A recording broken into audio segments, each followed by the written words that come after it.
క్రైస్తవుడంటే క్రీస్తుని వెంబడించాలా? క్రైస్తవుడంటే దేవుడు ఏది ఇష్టపడుతున్నాడో, ఏదైతే దేవుడు మన యందు ఇష్టపడుతున్నాడు, మనం ఏం చేయాలని దేవుడు కోరుకుంటున్నాడో ఆ విధంగా మనం బ్రతకాలనేది మనం తెలిసిపెట్టుకోవాలి. హల్లెలూయా. బైబిల్ ఒకటి చెప్తుంది, దేవుడు ఒక మార్గం చూపిస్తాడు. దేవుడు చూపించే మార్గము బైబిల్ చెప్పే మార్గమే. బైబిల్ ఏదైతే చెప్తున్నాడో, అంటే దేవుడు ఏదైతే చెప్పాలనుకుంటున్నాడో అదే బైబిల్ ద్వారా మనకు సందేశాన్ని అందిస్తున్నాడు. హల్లెలూయా. దీనికి మించి దీన్ని మార్చి వేరొక నీతి మనం చేయకూడదు. దేవుడు ఏది చెప్తాడో అది బైబిల్ ద్వారా మనకు చూపిస్తూ ఉన్నాడు. బైబిలే మనకు ఆధారం, యేసుక్రీస్తే మనకు మోడల్. అయితే బైబిల్ ఆధారమై ఉన్నప్పుడు బైబిల్ ప్రకారంగా మనం బ్రతకడానికి మనం ప్రయత్నించాలి. మన సొంత ఆలోచనలు, సొంత తలంపులు, మన సొంత ఇష్టానుసారముగా మనం ఎప్పుడూ ముందుకు వెళ్ళాలని అనుకోకూడదు. హల్లెలూయా. చదువుకుందాం. రోమీలకు రాసిన పత్రిక 8వ అధ్యాయము 28వ వచనాన్ని ఎవరైనా తీసి చదవచ్చు. రోమీలకు రాసిన పత్రిక 8:28. దేవుని ప్రేమించే వారికి అనగా ఆయన సంకల్పము చొప్పున పిలువబడిన వారికి మేలు కలుగుటకై సమస్తమును సమకూడి జరుగుచున్నవని ఎరుగుదుము. ఈ వచనం రోమా సంఘానికి ప్రభు చెప్తున్న ఒక మాట. ఈరోజు నీకు నాకు మనతో మాట్లాడుతున్న ఒక విషయం ఏంటిదంటే, దేవుణ్ణి ప్రేమించే వారికి. ఇక్కడ ఎంతమంది దేవుణ్ణి ప్రేమిస్తున్నారు? మీకు, నాకు, మనందరికీ. మనమందరం ప్రభువుని ప్రేమిస్తున్నాం కాబట్టి దేవుణ్ణి ప్రేమించే వారికి. రెండవది చెప్పాడు, ఆయన సంకల్పము చొప్పున పిలువబడిన వారికి. అంటే మనమందరము ఆయన సంకల్పము చొప్పున, ఆయన ప్రణాళిక చొప్పున పిలువబడ్డవారము కాబట్టి మనందరికీ మేలు కలుగుటకై సమస్తమును దేవుడు సమకూరుస్తూ ఉన్నాడు. అంటే మనము దేవుని చేత పిలువబడ్డాం, మనము దేవుని చేత ఏర్పాటు చేసుకోబడ్డాం. మనము ఏంటంటే ఆయన సంకల్పము చొప్పున మనం ఏంటంటే పిలువబడ్డాం కాబట్టి మనకు మేలు చేయడానికే దేవుడు ఉన్నాడు. హల్లెలూయా. దేవుడు నీకు నాకు ఎప్పుడు కీడు చేయడు, అది మనం తెలుసుకోవాలి. నీకు మేలు చేయడానికి, నీకు మంచి చేయడానికి ఏం చేస్తున్నాడు దేవుడు? సమస్తమును నీకు సమకూడి జరుగుచున్నవని మనం తెలుసుకోవాలి. హల్లెలూయా. అంటే దేవుడు సమస్త విషయాలని, నీకు నాకు అన్ని విషయాలని చేయడానికి దేవుడు ఏం చేశాడు? ఆయన ఇష్టపడుతూ ఉన్నాడు. దేవునికి స్తోత్రం. హల్లెలూయా. అంటే దీనికి అర్థం ఏంటంటే మనం గమనించాలి, నీకు మేలు చేయాలని చూస్తున్నాడు దేవుడు. కొన్ని శోధనల సమయాలలో మనం ఏం చేస్తామంటే, కొన్ని శోధనలు వచ్చినప్పుడు వెంటనే దేవుడు నన్ను మర్చిపోయాడా, దేవుడు నన్ను విడిచిపెట్టాడా, దేవునికి నేనంటే ఇష్టం లేదా అని మనం మనల్ని ప్రశ్నించుకుంటుంటాం. దేవుని పైన అలుగుతాం, దేవుని సన్నిధి పైన అలుగుతాం, సేవకుల పైన అలుగుతాం. నీకు డబ్బు కష్టం వచ్చినప్పుడో, లేకుంటే వ్యాధి సంభవించినప్పుడో, నీ కుటుంబంలో బలహీనతలు వచ్చినప్పుడో, లేకపోతే నీకేదో ఒకటి జరిగినప్పుడు వెంటనే ఏం చేస్తామంటే మనం ఏం చేస్తామో, దేవుడు ఎందుకు మాకే వస్తున్నాయి కష్టాలన్నీ, ఎందుకు మాకే వస్తున్నాయి ఇబ్బందులన్నీ, ఎందుకు మాకే వస్తున్నాయి యొక్క సమస్యలన్నీ అని చెప్పి మనం ఏం చేస్తామంటే కొంచెం దేవుని విషయంలో సనుగుడు గొనుగుడు వినపడుతూ ఉంటుంది. ప్రియులారా, పేతురు పత్రిక 5:10 ఒక మాట ఇలాగుంటుంది. పేతురు పత్రిక, మొదటి పత్రిక 5వ అధ్యాయం 10వ వచనంలో, తన నిత్య మహిమకు క్రీస్తునందు మిమ్మల్ని పిలిచిన సర్వకృపానిధియగు దేవుడు కొంచెము కాలము మీరు శ్రమపడిన పిమ్మట తానే మిమ్మును పూర్ణులుగా చేసి స్థిరపరిచి బలపరచును. అంటే అర్థం ఏంటంటే, నిన్ను పిలిచిన దేవుడు ఏంటంట, ఆయనకు మహిమ ఏంటంట, నిత్య మహిమకు క్రీస్తునందు మిమ్ముని పిలిచిన సర్వకృపానిధియగు దేవుడు కొంచెకాలము మీరు శ్రమపడిన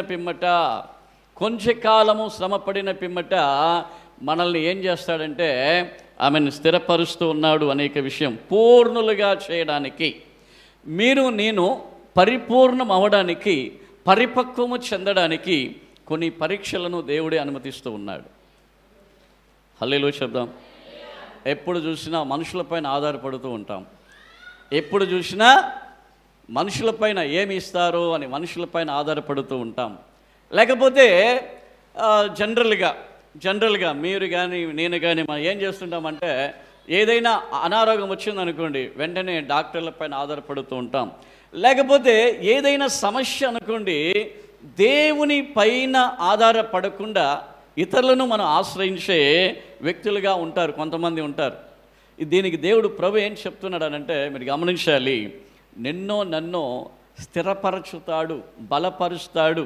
శ్రమల గుండా తీసుకుని వెళ్ళి ఆ శ్రమలు అనేటివి ఒక పరీక్షగా, శ్రమలను కూడా ఇక్కడ మనం వాడకూడదు, ఇవన్నీ కూడా ఒక పరీక్షగా ప్రభు ముందుకు తీసుకుని వెళ్ళి మనల్ని బలపరుస్తాడు. హల్లెలూయా, హల్లెలూయా.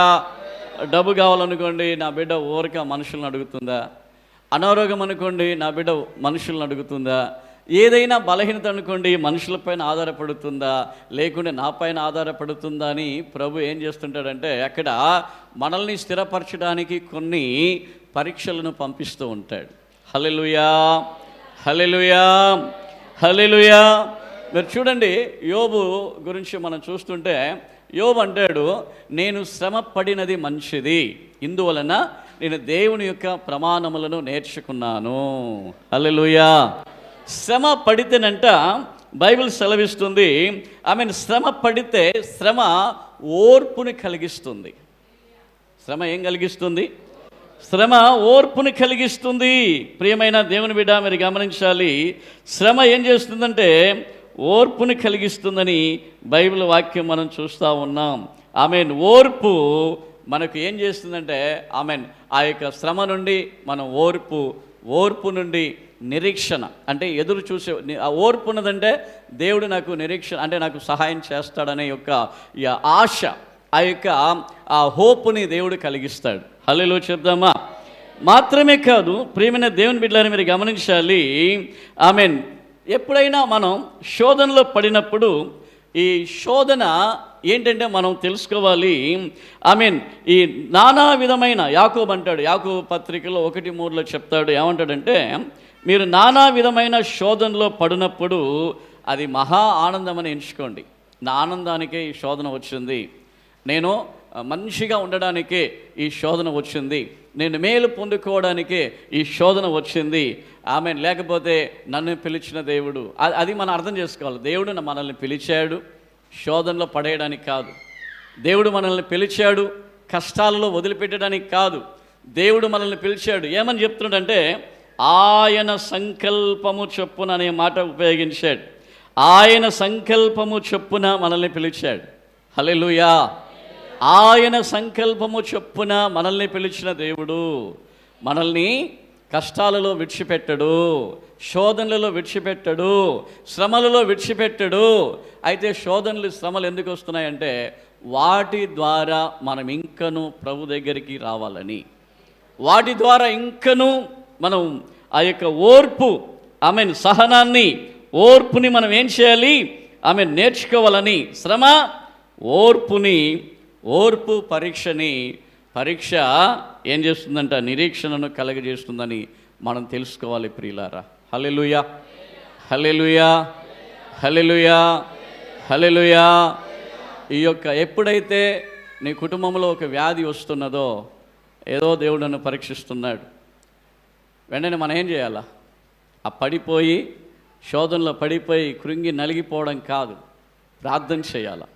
ప్రార్థన చేసి, నా దగ్గర ఏమైనా మిస్టేక్ ఉందా, లేకపోతే ఇంకా నేను బైబిల్ సరిగా నేను చదవడం లేదా, లేకపోతే ప్రార్థన చేయడం లేదా, నేను ప్రభు దగ్గర ఇంకా ఏ విధంగా నేను ఎదగాలని ఒక విషయంలో మనం ఎదుగుతూ ఉండాలి. హల్లెలూయా. ఆయన దగ్గర తప్పు ఉండదు, మన దగ్గరే తప్పు ఉంటుంది. దేవునికి స్తోత్రం. హల్లెలూయా. ఒకటేనండి, ఆయన సంకల్పము చొప్పున పిలువబడ్డ బిడ్డలు, ఆయన చిత్తానుసారముగా ఆయన సంకల్పము చొప్పున పిలువబడ్డ బిడ్డలు ఎప్పుడే కానీ మంచిగా ఉండాలని కోరుకుంటాడు. ఎందుకంటే మనం అందరం ప్రభు చేత ఏర్పాటు చేసుకోబడ్డ వాళ్ళం, ప్రభు చేత పిలువబడ్డ వాళ్ళం. నువ్వు నీ సొంత ఇష్టానుసారముగా సొంత చిత్తానుసారంగా ఈరోజు నువ్వు మందిరంలో లేవు. హల్లెలూయా. నేను ఇంకొక మాట చెప్తున్నాను, ఒక సంఘానికి ఎంతమంది వెళ్ళాలి, ఎవరెవరు వెళ్ళాలి, అక్కడ ఏ వాక్యం చెప్పాలి, అక్కడ ఏ పాటలు పాడాలి, అక్కడ ఏ ఆరాధన చేయాలనేది పూర్తిగా ప్రభు యొక్క సంకల్పంలో ఉంటాయి. దేవుడు మందిరంలో ఆయన ఒక పాటతోనే మీతో మాట్లాడేయచ్చు, ఒక్క పాటతోనే మాట్లాడేయచ్చు, ఆరాధనలో మాట్లాడవేయచ్చు, వాక్యంలో మాట్లాడవచ్చు, లేదంటే ఎవరైనా చెప్పే సాక్ష్యం ద్వారా కూడా దేవుడు మీతో మాట్లాడవచ్చు. హల్లెలూయా చెప్దామా? ఆమేన్. ఇక్కడ ఎందుకంటే నేను ఎందుకు చెప్తున్నానంటే దేవుడు మన యందు ఉన్నాడు. హల్లెలూయా చెప్దామా? కాబట్టి ఏం చేయాలా? నానా విధమైన శోధనలు వచ్చినప్పుడు మహా ఆనందమని ఎంచుడి. ఉందా వాక్యం చదివారా? మాటని వాక్యం చదివారా? సరే, మొదటి కొరింథీయులకు రాసిన పత్రికలో కూడా ఇంకొక మాట ఉన్నది. 2వ అధ్యాయం 9వ వచనంలో, ఇందును గూర్చి దేవుడు తన్ను ప్రేమించే వారి కొరకు, మీరు గమనించాలా, ఇందును గూర్చి దేవుడు తనను ప్రేమించిన వారి కొరకు ఏవి సిద్ధపరచనో అవి కంటికి కనబడలేదు, చెవికి వినబడలేదు, మనుష్య హృదయమునకు గోచరము కాలేదు అని వ్రాయబడి ఉన్నది. అంటే దేవుడు నీకు ఏమి ఇవ్వాలో అది తప్పకుండా ఇస్తాడు. అందుకే నిన్ను పిలిచాడు దేవుడు. హల్లెలూయా. ఇప్పుడు లోకములోనే నువ్వు ఉండిపోయేదానివి, లోకములో లోకానుసారమైన కార్యాలలో లేకుంటే లోకుల మధ్యలో మనం ఏంటంటే ఉండవలసిన వారము. కానీ దేవుడు మనల్ని ఏం చేశాడు? పిలుచుకున్నాడు, తెలుసుకున్నాడు, కుమారునిగా కుమార్తెగా మనల్ని తెలుసుకున్నాడు, పిలుచుకున్నాడు. అయితే ఏంటంటే ఆయన ఏదైతే ఇవ్వాలనుకున్నాడో, చూడండి ఆ మాట ఏం చెప్తుంది, ఏమంటుంది ఆ మాట?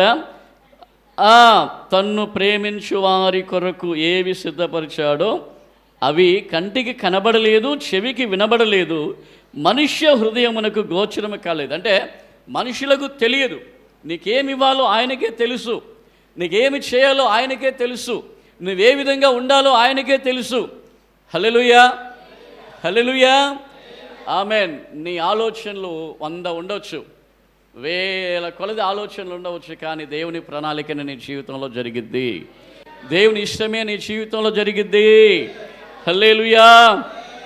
అంతేగాని శోధనలు వచ్చినప్పుడు రోమా పత్రికలో చెప్తాడు, 8వ అధ్యాయం 35లో అంటాడు, క్రీస్తు ప్రేమ నుండి మనల్ని ఎడబాపువాడు ఎవడు?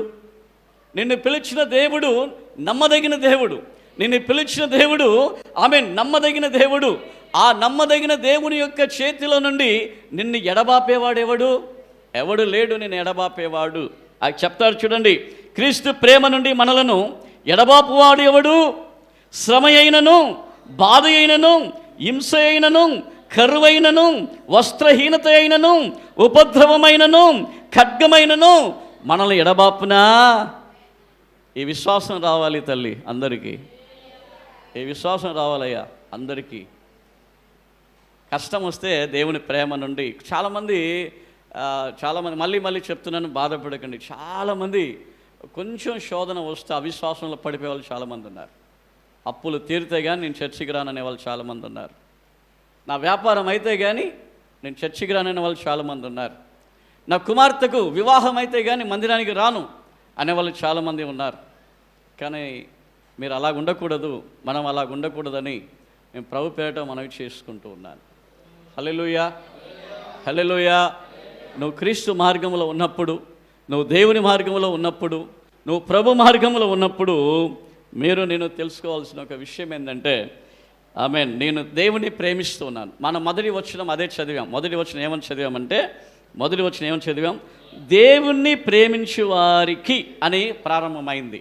నిజముగా నువ్వు దేవుణ్ణి ప్రేమిస్తున్నావంటే దేవుడు నిన్ను తప్పిస్తాడు, దేవుడు నిన్ను కాపాడుతాడు, దేవుడు నీకు ఆశీర్వాదం ఇస్తాడు, దేవుడు నీకు అద్భుతమైన మేలైన కార్యాలు తప్పకుండా దేవుడు చేస్తాడు. హల్లెలూయా. ఆయన పిలిచిన దేవుడు నమ్మదగిన దేవుడు. Jesus never fails. యేసు ప్రభువుకు ఓటమి లేదు. హల్లెలూయా, హల్లెలూయా, ఆమేన్. యెహోవాకు అసాధ్యమైనది ఏమీ లేదు. నీకు ఇవ్వాలనుకున్నది ఆయన వెనుకకు తీసుకోడు. ఆయన ఇచ్చే దేవుడు. ఆయన చాచిన చేతులు నీ కొరకు చాచబడి ఉన్నాయి. దేవునికి స్తోత్రం. హల్లెలూయా, హల్లెలూయా. మరి చూడండి, నేను ఇంకొక మాట, ఆ మాటను ఇంకొకసారి మనం గమనించుదాం. క్రీస్తు ప్రేమ నుండి నన్ను ఎడబాపేది ఎవరు? మీరు తెలుసుకోవాలని మళ్ళీ చెప్తున్నాను. క్రీస్తు ప్రేమ నుండి ఎవరు ఎడబాపుతారు? నేను రక్షణ తీసుకున్నా, బాప్తిసం తీసుకున్నాను, శోధన నన్ను ఎడబాపదు.